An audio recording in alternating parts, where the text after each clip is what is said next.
ዳቦ ምሳሌ ደግሞ እሱ የክርስቶስ ምሳሌ ለምስጢረ ቁርባን ስለ ስጋው ደሙ ሲመሰጠረውና ችቦ ይለኮሳል ደመራው ይደመራል ደመራው የተበታተኑ ችቦች ተሰባስበው ወደ አንድ ሆነው መብራታቸው ወይም ደግሞ መሰባሰባቸው መደመሩ የአንድነት ምሳሌ ነው ተበታትኖ የነበረው የሰው ልጆች ደመራው ሲለኮስ በብዙ ብርሃናት በደብረ ታቦር ተራራ ላይ መድኃኔዓለም ኢየሱስ ክርስቶስ ብርሃነ መለኮቱን ሲገልጽ ያ ተራራ በብርሃን ተሞልቶ ነበር ቡሄ በል ወይም ቡሄ ብለን በተለይ ከሙልሙል ዳቦ ጋር ከጅራፉ ጋር አብሮ ይነሳልና ቤተክርስቲያናዊ ነው ወይ መጽሐፍ ቅዱሳዊ ነው ወይም ደግሞ ቡሄን ስናከብር ቡሄ ራሱ ምንድነው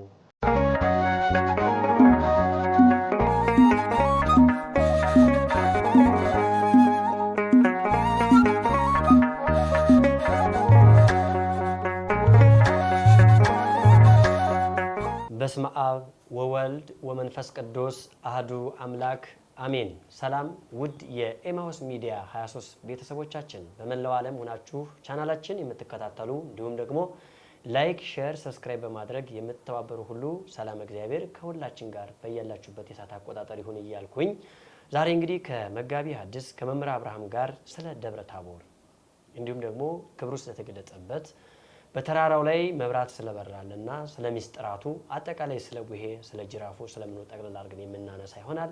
በዚህ ቆይታችን መልካምና ጥሩ የሆኑ ነገሮችን እንደምቀስሙ ተስፋ እያደረግን መጋቢ ሐዲስ መምህር አብርሃም እንግዲህ በዛሬው ዕለት ስለ ደብረ ታቦሩ በደንብ አድርገው ገለጻ ያደርጋሉ። እናንተም ከመምህራችን መልካም የሆነውን ቁም ነገር እንድትወስዱ ከወዲሁ እያሳሰብኩኝ እንግዲህ ወደ መጋቢ ሐዲስ መምህር አብርሃም መጣለሁ። መጋቢ ሐዲስ መምህር አብርሃም እንኳን ደህና መጡ።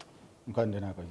መልካም እንግዲህ ከኤማሁስ ሚዲያ ወይም ደግሞ አጠቃላይ እዚህ ስቱዲዮ ላይ ቀረጻ ካረግ ትንሽ ተነባብተናልና በተለያዩ የሥራ መስኮች ዛሬ ላይ ግን አንገብጋቢና ወሳኝ ስለሆነ ነገ ስለሚከበረው በዓል በደንብ ገለጻ እንዲሰጡ አጠር በማድረግ እንግዲህ ደብረ ታቦር ብለን እናከብራለን። በተለይም እንደ ኢትዮጵያ ኦርቶዶክስ ተዋሕዶ ቤተክርስቲያን አቆጣጠር በመላው ዓለምም በእርግጥ ደብረ ታቦር ይከበራል። ነገር ግን እኛ ላይ ደግሞ ለየት ባለ መልኩ አብረው ተቃቅፈው የሚከበሩ ነገሮች አሉና ደብረ ታቦር ምንድነው? ከመነሻው ደብረ ታቦር ትርጉሙስ ወይም ደግሞ አጠቃላይ ይዘቱ ምንድነው? መልካም እንግዲህ ደብረ ታቦር ማለት የጌታችን የኢየሱስ ክርስቶስ ትልልቅ 9 አቤት በዓላቶች አሉት።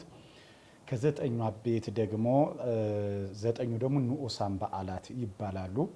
ደብረ ታቦርን ስናነሳ ከ9ኙ አቤት በዓላት መካከል አንዱና ትልቁ በዓል ነው ማለት ነው። ለምን ቢባል ጌታችን ኢየሱስ ክርስቶስ ብርሃነ መለኮቱን የገለጸበት በዓል በመሆኑ ትልቅ አብይ ያስብለዋል ማለት ነው። እንግዲህ ደብረ ታቦር ስንል ደግሞ ደብር የሚለው ተራራ ማለት ነው። ታቦር ማለት ደግሞ የተራራው ስም ማለት ነው። ታቦር የሚለው የተራራው ስም ነው። ይህን በአንድ ላይ ስናደርገው ደብረ ታቦር ወይንም ስንል ያ የተራራው ስም ታቦር ይባላል እንደማለት ነው።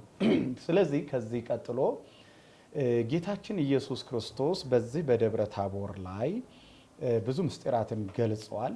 ደብረ ታቦር እንግዲህ ተራራውን ስናየው በኢየሩሳሌም በእስራኤል አቅራቢያ የሚገኝ እንዲሁም ከገሊላ ባህር የ10 ኪሎ ሜትር ርቀት ላይ የሚገኝ እንደዚሁ ደግሞ እጅግ ከፍ ያለ ከፍታውም ደግሞ ከምድር ወለል ቢያንስ በትንሹ እስከ 570 ጫማ ርቀት የሚያስቆጥር ታላቅ ተራራ ነው። እንዲሁም ደግሞ በዛ በተራራ ላይ ደግሞ 1400 ስትርን ይዞ ይቀመጣል ማለት ነው። እንግዲህ ከነዚያ እግዚአብሔር ክብሩን ከገለጠባቸው ተራሮች መካከል አንዱ ደብረ ታቦር በመባል ይታወቃል ማለት ነው። እንግዲህ ደብረ ታቦር ስንል በብዙ ነገሮች ይመሰላል። ደብረ ታቦር ምሳሌ አንደኛ የቤተ ክርስቲያን ምሳሌ ናት። ቤተ ክርስቲያን ከፍ ያለ ቦታ ላይ ቤተ ክርስቲያን ተሰርቶ እናያለን፣ በገጠሩም አካባቢ ላይ። ስለዚህ ተራራ ማለት የቤተ ክርስቲያን የደብረ ታቦር ማለት አንድ የቤተ ክርስቲያን ምሳሌ ነው። ሁለተኛ የደብረ ታቦር ደግሞ የመንግስተ ሰማያት ምሳሌም ነው። የመንግስተ ሰማያት ምሳሌም ነውና ብዙዎችን እዛ ቦታ ላይ አገናኝቶበታልና መንግስተ ሰማያትም በመላው ዓለም የሚኖሩ ኦርቶዶክሳውያን ወይም ደግሞ እግዚአብሔርን በሕይወታቸው ደስ ያሰኙት ሰዎች በመንግስተ ሰማያት አንድ ሆነው እንደሚኖሩ በደብረ ታቦር ተራራ ላይ ሐዋርያትን ከነቢያት አንድ አድርጎ አገናኝቶበታል፣ ብርሃነ መለኮቱን ገልጾበታልና። ስለዚህ ደብረ ታቦር የሚለው በዓል ይህንን ስያሜ አግኝቷል ወይም ደግሞ ትርጉሙ ይህን ይመስላል ማለት ነው። መልካም በሚገባ ነው ያብራሩት። ለአድማጭ ተመልካቾችንም ቀለል ባለ መልኩ ነው እንግዲህ ካለን ሰዓት አንፃር አጠራጠር በማድረግ እንጂ የዚህ ትምህርት ርዕስ በጣም ሰፊ ነው። ሁለተኛው እንግዲህ ደብረ ታቦርን ስናከብር በብዙ መንገዶች የምናከብር ቅድም እንዳልነው ችቦን በመለኮስ ችቦንም መብራትንም ወይም ጅራፍን ጨምረን ነውና ደብረ ታቦርን ለምን ማክበር አስፈለገ የሚለውን ይዘን ግን ችቦም እንጨምራለንና ይሄ ችቦ መብራትስ ምንድነው ትርጓሜው? አዎ እንግዲህ በደብረ ታቦር ላይ የተገለጹት ምስጢራቶች እጅግ በጣም ብዙ ሰፊ ናቸው። ሶስቱ ሐዋርያት አሉ፣ ጴጥሮስ፣ ዮሐንስ፣ ያዕቆብ። እንግዲህ ከ12ቱ ሐዋርያት መካከል እነዚህን ቅዱሳን ሐዋርያት አምደ ሐዋርያት ወይም ደግሞ የምስጢር ሐዋርያት ብሎ ለይቶ ሶስቱን ይዟቸው ወደ ተራራው ጫፍ ላይ ይዟቸው ወጥቷል። እንግዲህ 9ኙ የቱ ነበሩ ካልን ምናልባት በእግረ ደብር ከታችኛው ተራራ ላይ ትቷቸው ሶስቱን ይዞ ወጥቷል ማለት ነው። ለምንድን ነው 9ኙን ይዟቸው ያልወጣው? 12ቱ ስለምን አልሆኑም ለሚለው ጥያቄ ምናልባት ከነዚያ መካከል ላይ ይሁዳ ነበርና ይሁዳ ደግሞ ምስጢረ መለኮት እንዲገለጽለት እንዲያይ አልተፈቀደለትም። ለምን ቢባል እሱ አምላኩን በ30 ብር ሸጦ የሞት ልጅ ነውና፣ ስለዚህ ከዚህ የተነሳ ብቻውን እንዳይተው እሱ ደግሞ በኋላ ላይ በ30 ብር አሳልፎ እንደሚሸጠው ስለሚያውቅ ለምን አምላክን ፈጣሪህን ሸጥከው በ30 ብር ቢሉት እነሆ ብርሃነ መለኮቱን በደብረ ታቦር ተራራ ላይ ጌታ ሲገልጽ 11ዱን ሐዋርያት መርጦ ይዞ ሄዶ ብርሃነ መለኮቱ ሲገልጽላቸው እኔን ግን ከዛ ምስጢራት ለየኝ፣ ስለዚህ እኔ ደግሞ በሞቱ መጣሁበት ብሎ እንዳያመካኝ ብቻው እንዳይተው 9ኙን ወይም 8ቱንም ጨምሮ እነሱን ትቶ 3ቱን የምስጢር ሐዋርያ ይዞ ወደ ተራራው ጫፍ ወጥቷል ማለት ነው። በዛ ተራራ ላይ እንግዲህ በዛ ተራራ ላይ ከሄዱ በኋላ እነሆ ሙሴን ኤልያስን ከነቢያት ጠርቷል ማለት ነው። ሊቀ ነቢያት ሙሴ እንደ አባቶቹ አንቀላፍቷል። እንግዲህ ስጋውን ከመቃብር አስነስቶ ነፍሱን ከብሔረ ብፁዓን አንጥቶ አዋሂዶ በዛ በደብረ ታቦር ተራራ ላይ እንዲገኝ አድርጎታል ማለት ነው። አዎ ከዛም እንግዲህ ከብሔረ ሕያዋን ደግሞ ኤልያስን አምጥቷል ማለት ነው። ለምንድን ነው ብዙ ነቢያቶች አሉ፣ እነዚህን ሁለቱን ለምን መረጠ ቢባል ለሁለቱ የገባላቸው ቃል ኪዳን ስለነበረ። በአጭር ቋንቋ ሊቀ ነቢያት ሙሴ እግዚአብሔርን 40 ዓመት እስራኤልን እየመራ አካሄዱን ከእግዚአብሔር ጋር አድርጎ ሕግጋቶችን ተቀብሎ የቃል ኪዳኑን ታቦት ተቀብሎ እስራኤልን መርቷል። ከነዚህ መካከል ላይ ሊቀ ነቢያት ሙሴ እግዚአብሔርን 570 ጊዜ አነጋግሮታል። በዚህ ሰዓት ላይ አንድ ወቅት ላይ ሙሴ ምን ብሏል? ጌታ ሆይ ታነጋግረኛለህ፣ ድምፅህን እሰማለሁ፣ እንዲሁም ደግሞ ለእኔ ምስጢራት ብዙ ነገር ገልጸህልኛል፣ እባክህ አንድ ጊዜ ፊትህን ብቻ አሳየኝ ብሎት ለምኖት ነበረ። ስለዚህ ፊትህን አሳየኝ ሲለው ተው ሙሴ የኔን ፊት አይቶ በፊት የሚቆም ፍጡር የለም፣ ታዲያ ይሄማ ለምን ያንተ ባለሟል ተባልኩ ባለበት ሰዓት ላይ ግን ቃል ኪዳን ገብቶለት ነበረ። እንግዲህ ሙሴ እንዲህ ካልከኝ እነሆ በመጨረሻው ዘመን 5500 ዘመን ተፈጽሞ ለአዳምና ለሔዋን በገባሁት ቃል ኪዳን መሰረት ከሰማያት ወርጄ ከድንግል ማርያም ተወልጄ እነሆ በአካለ ሥጋ በተገለጽኩበት ሰዓት በደብረ ታቦር ተራራ ላይ እገለጥልሃለሁ ታየኛለህ ሲል ቃል ኪዳን ገብቶለት ስለነበረ ሙሴን አምጥቷል ማለት ነው። እንግዲህ ለነቢዩ ኤልያስም እንዲሁ በተመሳሳይ ቃል ኪዳን ስለገባለት ከነቢያት መካከል ሙሴና ኤልያስን ጠርቶ በግራና በቀኝ አቁሟቸዋል ማለት ነው። ሶስቱን ሐዋርያት ደግሞ መርጧል። እንግዲህ ብዙ ምስጢራት አሉት እነዚህ ሶስቱ ሐዋርያት የተመረጡበት ወደ ተራራው ጫፍ የወጡበት ነገር ግን ጊዜው ስለማይበቃን እነዚያ ሶስቱ ሐዋርያት ጴጥሮስ፣ ዮሐንስ፣ ያዕቆብን ኤልያስና ሙሴ መጥተው ሲያዋቸው ቅዱስ ጴጥሮስ አንዱ ትልቅ ታሪክ ትልቅ ኃይለ ቃል ተናግሯል። ጌታ ሆይ ለእኛ በዚህ መሆን መልካም ነው። አይ አሁን ለእኛ በዚህ መሆን መልካም ነው ሲል ያቺ የደብረ ታቦር ተራራ የቤተ ክርስቲያን ምሳሌ ናት።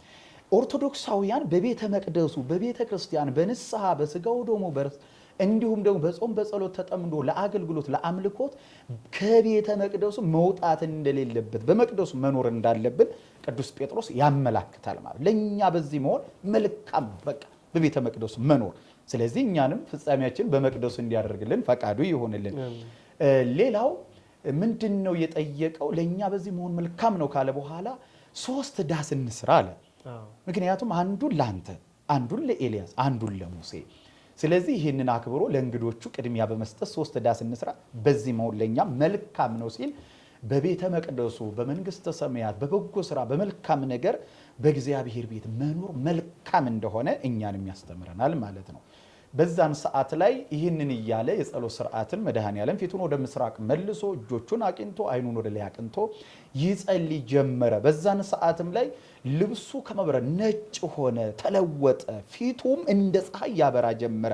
ብርሃነ መለኮቱ ሲገለጥ ያን ጊዜ እግዚአብሔር አብ የባህሪ አባቱ በሰማይ በደመና ሆኖ የምወደው የምወልደው ልጅ እርሱን ስሙት የሚል ቃል የባህሪ ልጁ ኢየሱስ ክርስቶስ አምላክ እንደሆነ እግዚአብሔር አብ የባህሪ አባቱ መስክሮለታል ማለት ነው። ለምን ይህንን ያለበት ምክንያት ምንድን ነው ካልን አብዛኛው ጊዜ ሐዋርያት ይጠራጠሩ ነበረ። አምላክነቱ ብዙዎች ያልተረዱት ነበሩ። ግማሾቹ ኢየሩሳሌም ነፃ አውጪ ነው፣ እስራኤል ላይ በዳዊት ዙፋን ላይ የሚቀመጥ ነው፣ አንደኛውን በቀኝ አንዱ በግራ እንዲህ እያሉ እስራኤልን ብቻ ነፃ የሚያወጣ ሰው ወይንም እንደ ግል አዳኝ ይቆጥሩ ስለነበረ እሱ ግን የዓለም መድኃኒት ዓለምን ሊያድን የተገለጠ የባህሪ ልጁ ኢየሱስ ክርስቶስ አምላክ መሆኑን መስክሮ እግዚአብሔር አብ ለሐዋርያትም አሰምቷቸዋል ማለት ነው። ስለዚህ ቅድም ባነሳው ጥያቄ ላይ ለምንድን ነው ጅራፍ የሚጮኸው የሚለው ጥያቄ ከዚህ ምስጢራት ጋር ይያዛል ማለት ነው። ለምሳሌ ያክል እግዚአብሔር አብ ሲናገር በደመና ሆኖ ነው። በዚህ ውስጥ ነጎድጓድ ድምፅ ነበረ። ምክንያቱም የመባረክት የነጎድጓድ ድምፅ ነው። አንደኛ ክረምት ነው፣ ነሐሴ ላይ ይሄ በዓሉ የሚሆነበት ከዚህ የተነሳ ነው። ታዲያ ዛሬ ጅራፍ የምናጮኸው ምን ምክንያቱ ምንድን ነው ስንል የጅራፉ ድምፅ የእግዚአብሔር አብ ድምፅ ምሳሌ ነው ማለት ነው። አዎ ልክ እግዚአብሔር አብ የምወልደው ልጄ እርሱ ነው እርሱን ስሙት የሚል ድምፅ ከሰማይ ወጥቷል። እንደ ነጎድጓድ ድምፅ የሚጮህ ነበር። ስለዚህ ጅራፉ የእግዚአብሔር አብ ድምፅ ምሳሌ ነው ማለት ነው። ስለዚህ ከዚሁ ጋራ ተያይዞ እንግዲህ ብዙውን ጊዜ ዳቦ ሙልሙል ዳቦ ይመጣል። በዛን ሰዓት ላይ ኢየሱስ ክርስቶስ በደብረ ታቦር ተራራ ላይ ብርሃነ መለኮቱን ሲገልጽ የሚገርም ብርሃን ነበረ በተራራው ላይ የተሞላው። ብዙዎች ሙልሙል ዳቦ እየያዙ ይህንን ብርሃን ማየት አለብን ብለው ሙልሙል ዳቦ እየያዙ ወደ ተራራው ይወጡ ስለነበረ ዛሬም የኢትዮጵያ ኦርቶዶክስ ተዋሕዶ ቤተክርስቲያን በትውፊቱ በሕጉ በስርዓቱ መሰረት ኦርቶዶክሳውያን ዘመድ ዳቦ ይዘው ይጠይቁበታል። በዓሉን በዚህ ሰዓት ሙልሙል ዳቦ ተደፍቶ ይበላል ማለት ነው። ዳቦ ምሳሌ ደግሞ ራሱ የክርስቶስ ምሳሌ ነው ብሎ ያመሰጥረዋል። ምክንያቱም የህይወት ህብስት እኔ ነኝ ይላል ጌታ ኢየሱስ ክርስቶስ። የህይወት እንጀራ እኔ ነኝ ይላል። ስለ ምስጢረ ቁርባን ስለ ስጋው ደሙ ሲያመሰጥረውና ይህ ምሳሌው የዚህ ነው። ዳቦውን ይዞ ወደ ተራራው ስለወጡ ሌላው እንግዲህ በዚሁ አጋጣሚ ላይ ችቦው ይለኮሳል፣ ደመራው ይደመራል። ደመራው የተበታተኑ ችቦዎች ተሰባስበው ወደ አንድ ሆነው እነሆ መብራታቸው ወይንም ደግሞ መሰባሰባቸው መደመሩ የአንድነት ምሳሌ ነው። ተበታትኖ የነበረው የሰው ልጆች ከእግዚአብሔር ፍቅር ከመላእክት ተለይቶ የነበረውን እግዚአብሔር የባህሪ አምላክ ኢየሱስ ክርስቶስ ሰው ሆኖ ተገልጾ አንድ አድርጎ በክርስቶስ አንድ ሆነን በክርስቶስ ክርስቲያን የተሰኘንበት አንዱ ምስጢር ነው ማለት ነው። ሁለተኛው እንግዲህ ያ ደመራ ያ ችቦ ይለኮሳል። ችቦ ደመራው ሲለኮስ በብዙ ብርሃናትን ይሰጣል። ይሄ ደግሞ በደብረ ታቦር ተራራ ላይ መድኃኔዓለም ኢየሱስ ክርስቶስ ብርሃነ መለኮቱን ሲገልጽ እነሆ ያን ጊዜ ፊቱም ተለወጠ፣ ልብሱም ነጭ ሆነ ከመበረድ ጻዕዳ ብሎ እንዳስቀመጠው ማለት ነው። በዛን ሰዓት ላይ ብርሃነ መለኮቱ ሲገለጽ ያ ተራራ በብርሃን ተሞልቶ ነበረ። ስለዚህ ደመራው ተለኩሶ ያ ደመራው የሚሰጠው ብርሃን ክርስቶስ ብርሃነ መለኮቱን የገለጸበት እነሆ ምስጢር ምሳሌ ነው ማለት ነው። መልካም እሺ። ተጨማሪ እንግዲህ ቅድም የጌታችን መድኃኒታችን ኢየሱስ ክርስቶስ በደብረ ታቦር ብርሃኑ ሲገለጥ ያው ጴጥሮስም እንዳልቻለ ሁላቸውም ወደ መሬት እንደሰገዱ ይናገራል እና ቀደም ሲሉ 3 ሰቀላዎችን ወይም አዳራሾችን ወይም ደግሞ እነዚህን ስራ አንዱ ለአንተ አንዱ ለኤልያስ አንዱ ለሙሴ ብሎ ቅዱስ ጴጥሮስ ተናገረ እና ቅዱስ ጴጥሮስ ይህን ሲናገር እንግድነታቸውን ብቻ ነው ያየ ወይስ ክብራቸውን ጭምር ነው የገለጸ ለማለት ጠይቃለሁ። አብሮ እንዲገለጽ ፈልጌ ነው። ምንድነው ሙሴ እንግዲህ ቅዱስ ጴጥሮስ አንደኛ በቤተ ክርስቲያናችን አስተምህሮ ለኔ አይባልም ትህትና ነው። ለወንድሜ ለአባቴ ለእህቴ ለታላቂ እንዲህ ብሎ ትህትናን ማስተማር ስላለበት፣ ሁለተኛው ደግሞ መድኃኔዓለም አምላክ ነው። አምላክነቱ ለአንዱን ላንተ አለ። ሁለተኛው አንዱን ለኤልያስ አንዱንም ለሙሴ አለ። ሙሴና ኤልያስ አንደኛ በዘመናትም ይሁን ነቢይነታቸውን የጻፉትን መጻሕፍት እጅግ በጣም እያነበቡ ለሐዲስ ኪዳን ለወንጌል ትምህርት የተዘጋጁ ናቸው። ለምሳሌ እኛ በዘመናችን ሐዋርያትን ባይናቸውን አላየናቸው። ዛሬ ወንጌልን ጠቅሰው ቅዱስ ማቴዎስ ያለው፣ ቅዱስ ዮሐንስ ያለው፣ ቅዱስ ጴጥሮስ ያለው እያል እንሰብካለን። በምንድን ነው የምናውቃቸው? በታሪክ ነው የምናውቃቸው። ስለዚህ በዛን ዘመንም እነ ቅዱስ ጴጥሮስ፣ እነ ቅዱስ ያዕቆብ፣ እነ ቅዱስ ዮሐንስ ነቢያትን የሚያውቋቸው በትንቢታቸው ነው። መጽሐፍት ኦሪት፣ ብሉይ ኪዳን። ስለዚህ አንደኛ አባቶቻቸውም ናቸው ለነሱ። እኛ ሐዋርያት አባቶቻችን ናቸው፣ ለኛ መሪያችን ናቸው። ስለዚህ አክብሮትም አለ ማለት ነው። ምክንያቱም ሊቀ ነቢያት ሙሴ 5ቱን ብሔረ ኦሪት መጽሐፍትን ጽፎ ያለፈ ጸሐፊም ነው፣ ነቢይም ነው። የነቢያት ሁሉ አለቃም ክብር ይገባዋል። ስለዚህ ነቢዩ ኤልያስም ደግሞ የሚገርመው እንግዲህ ብዙ ነገስታትን የገሰጸ ለክርስቶስ ቀናኢ የሆነ እጅግ በዘመኑ በድንግልና በቀርሜሎስ ተራራ ላይ ታምር ሰርቶ እሳትን ከሰማይ እስከ ማውረድ በሰረገላ እስከ ብሔረ ሕያዋን ይሄደ ዝናብንም እንዲቆም ያደረገ ሰማይን የለጎመ ታላቅ ነቢይ ነው። አክብሮት ይገባዋል። እሱንም ሲያከብሩት እንደገናም ደግሞ እነዚህ ቅዱሳን ነቢያት እንግዶች ናቸው ለነሱ። ምክንያቱም በአካለ ሥጋ የተገኙት ሐዋርያት ናቸው በምድር ላይ ያሉት። እነዚህ ሰዎች የመጡት ከየት ነው ካልን ከብሔረ ሕያዋን ነው ኤልያስ የመጣው፣ ሙሴም ከብሔረ ብፁዓን የመጣው። ስለዚህ እነዚህ እንግዶች ናቸው። ቅድሚያውን ለእንግዶች ይሰጣል ማለት ነው። ስለዚህ አንዱን ለአንተ፣ አንዱን ለኤልያስ፣ አንዱንም ለሙሴ ሲል ይህን ተናግሯል። ሶስተኛው ትህትና ነው። ትህትና ነው። እኔ ይቅርብኝና አንተ እንደዚያው፣ አይ እኔ ይቅርብኝና ለከሌ ክብሩን ስጥ ማለት ይሄ የትህትና ምልክትም ስለሆነ ቅዱስ ጴጥሮስ ትህትናንም ማስተማረ፣ ነቢያትንም አባቶቹ ናቸው አከበረ። እንደገና ሌሎቻችን ትምህርት ደግሞ ታላላቆቻችን ማከበርና ለእኔ ከሚለው ግን ለወንድሜ፣ ለአባቴ፣ ለእህቴ፣ ለወንድሜ የሚለውን በትህትና መናገር እንደሚገባ ያስተምሩናል ማለት ነው። መልካም፣ በጥሩ ሁኔታ የተገለጸ እንግዲህ ይሄ ደብረ ታቦርን ስንመለከት ተጨማሪ ነው። ብዙ ምስጢራትን ለኦርቶዶክሳውያን ወይም ደግሞ ለኢትዮጵያውያን እግዚአብሔር ያበረከተበትን ይሄ በዓል ግን በዓለም የሚከበር ነው ወይስ በተወሰኑ ሀገራት ነው የሚከበር? ይችንም አያይዘው የተወሰነ ገለጻ ለማድረግ ያህል። አዎ፣ ማለት ኢትዮጵያ ኦርቶዶክስ ተዋሕዶ ቤተክርስቲያን ብቻ አይደለች የምታከብረው።